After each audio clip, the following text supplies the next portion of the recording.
మనకు BJP party వెన్నుపోటు పొడుస్తూనే ఉంది.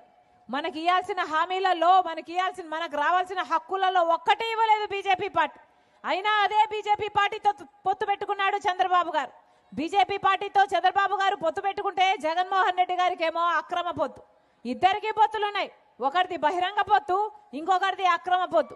ఆఖరికి జగన్మోహన్ రెడ్డి గారు దత్తత పుత్రుడు అంటున్నారు. బీజేపీ నాయకులే నిర్మలా సీతారామన్ గారే మోడీకి దత్తపుత్రుడు జగన్మోహన్ రెడ్డి గారు అని చెప్తున్నారే. మరి ఇంతకంటే దారుణం ఉంటుందా?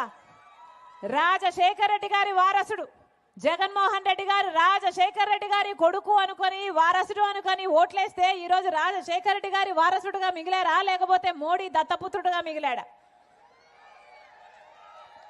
అసలు రాజశేఖర రెడ్డి గారు ఏ రోజైనా బీజేపీని సమర్థించారా? జీవితంలో ప్రతిరోజు బీజేపీని వ్యతిరేకించారు రాజశేఖర రెడ్డి గారు. ఎందుకంటే బీజేపీ పార్టీ